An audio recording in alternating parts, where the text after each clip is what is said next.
Dari Sabang hingga Merauke, perempuan Indonesia bekerja tanpa henti membangun negeri ini dari setiap sudutnya. Mereka adalah pilar-pilar yang menguatkan Indonesia dari ujung barat hingga timur.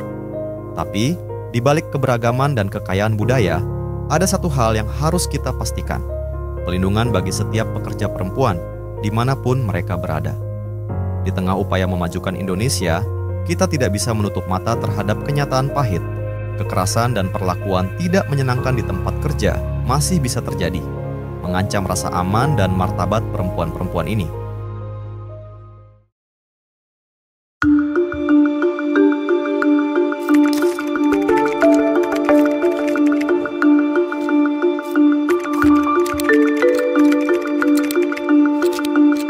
Kesadaran dari karyawannya sendiri itu masih minim gitu, sehingga jangankan kita berharap mereka tahu harus kemana, mereka bahkan misalnya dari survei ini aja gitu ya, kan kita cek tuh di awal, kamu pernah mengalami perlakuan tidak menyenangkan nggak di tempat kerja? Mereka jawab tidak gitu. Pas kita uraikan misalnya, apakah kamu pernah mengalami hal-hal berikut ini? Mereka jawab iya.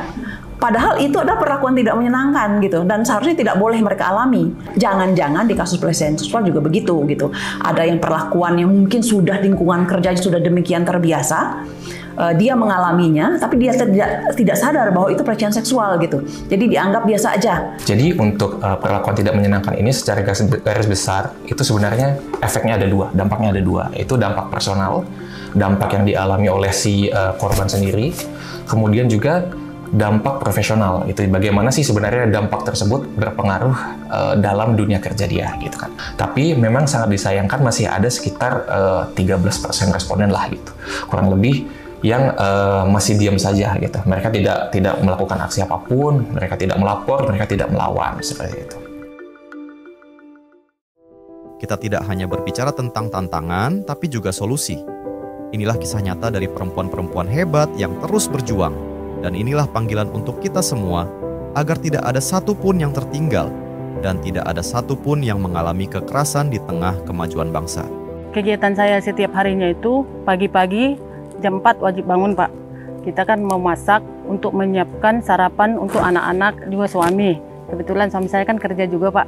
Jadi semua itu saya siapkan di pagi hari, perlengkapan sekolah anak, sama sarapannya, sama sarapan suami juga. Harus dilengkapin semua. Nanti bagus-bagus sekolah ya, mama kerja dulu, mencari duit buat keperluan abang sekolah ya. Baik-baik nanti di sekolah sama guru ya Bang. Kalau udah beres, baru kita berangkat apel pagi. Nah nanti anak-anak kan udah mandiri semua, udah umur 10 tahun kan, udah tau lah ini perlengkapannya udah dipakai, udah siap pakai semua Pak kan. Jadi kita berangkat apel pagi. Setelah apel pagi, kita buat laporan di kantor, baru balik ke rumah sebentar, ngambil bontot untuk sarapan di lapangan. Jadi habis sudah diambil, balik lagi ke lapangan, kita sarapan, baru mulai aktivitas untuk memastikan pekerjaan anak buah kita Pak. Nanti sampai, karena kami dipanen ini kan Pak, nggak dibatasin. Kalau kondisi buah kita banyak, itu wajib balik sore. Pokoknya sampai pemanennya kuat lah. Kalau memang orang itu udah mampunya sampai jam 5 dengan kondisi buah kita banyak, karena kan orang itu mencari hasil Pak. Jadi tahan sampai orang itu balik, kita harus standby di lapangan. Anak buah kita udah pulang, baru kita pulang.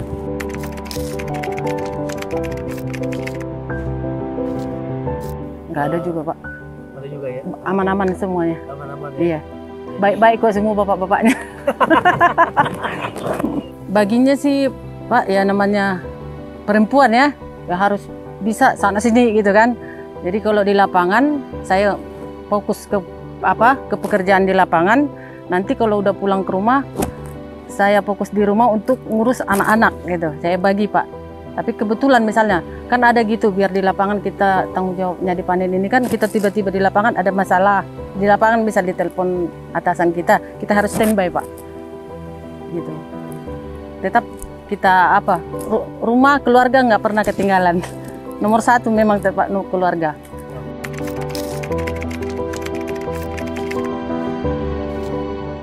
Kalau itu kan kalau yang istirahat ibu melahirkan sama ibu hamil itu kan Pak, itu namanya diberi H2.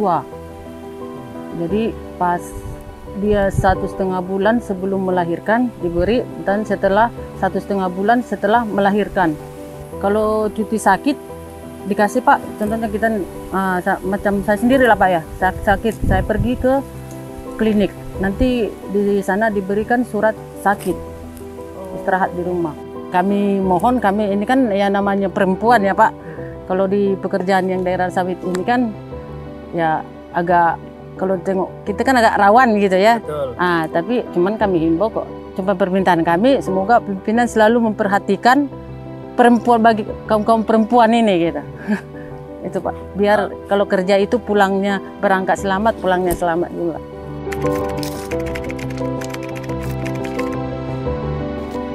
Ketika saya mengalami menstruasi itu ada diberikan izin juga ketika kita merasa sakit, dan ketika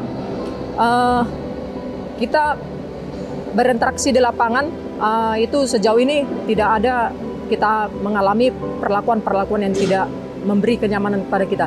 Dan juga yang paling utama, kesempatan saya berkarir sama dengan rekan-rekan saya pria, karena saya sudah menjalani proses ini, menjalani dari tahap asesmen, dan saya diberi kesempatan itu, dan saat ini saya bisa menduduki jabatan ini.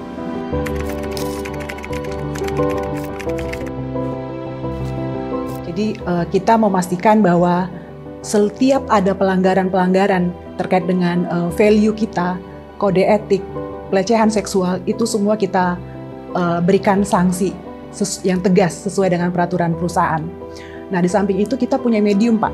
Jadi kita ada beberapa medium yang dapat digunakan ketika mereka ingin menyampaikan laporan-laporan jika terjadi pelecehan seksual. Sebagai contoh, untuk medium yang sifatnya kelembagaan, kita punya LKS Bipartit, kita punya Value Champion, kita punya HR Departemen, Komite Gender, yang mana mereka bisa menyampaikan ketika ada pelanggaran-pelanggaran tersebut. Di samping itu kita juga mengakomodir dari sisi sistem. Mungkin ada karyawan kita yang enggan untuk melapor secara langsung, mereka bisa gunakan whistleblower system. Di situ kerahasiaan telapor juga kita jamin. Nah, dengan adanya medium-medium yang kami siapkan tersebut, maka segala hal-hal yang berpotensi adanya pelanggaran itu akan cepat kami ketahui dan akan cepat diselesaikan. Dan kita juga selalu menjaga kerahasiaan untuk pelapor sehingga ada keadilan dalam hal setiap penyelesaian pelanggaran tersebut.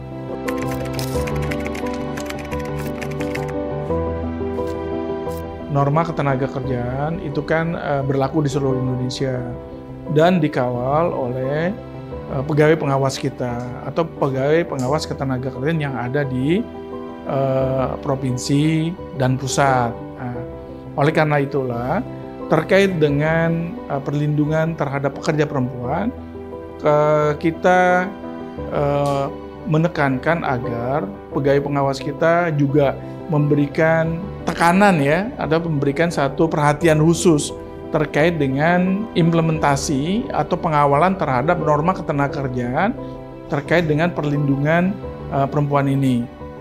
Upaya nyata yang dapat dilakukan guna melindungi pekerja perempuan di tempat kerja adalah dengan membuat aplikasi pengaduan terkait dengan perlindungan pekerja perempuan di tempat kerja.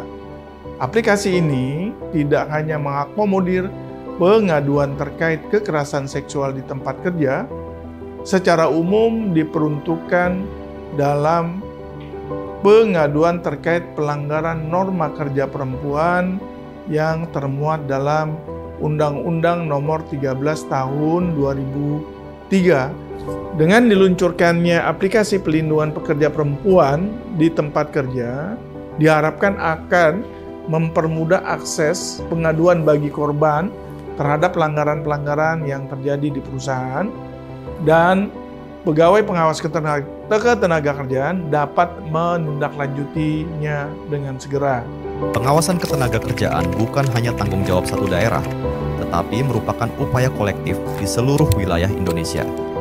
Mari kita bersama-sama menciptakan lingkungan kerja yang aman dan bebas dari segala bentuk kekerasan di tempat kerja. Pekerja perempuan, kamu terlindungi.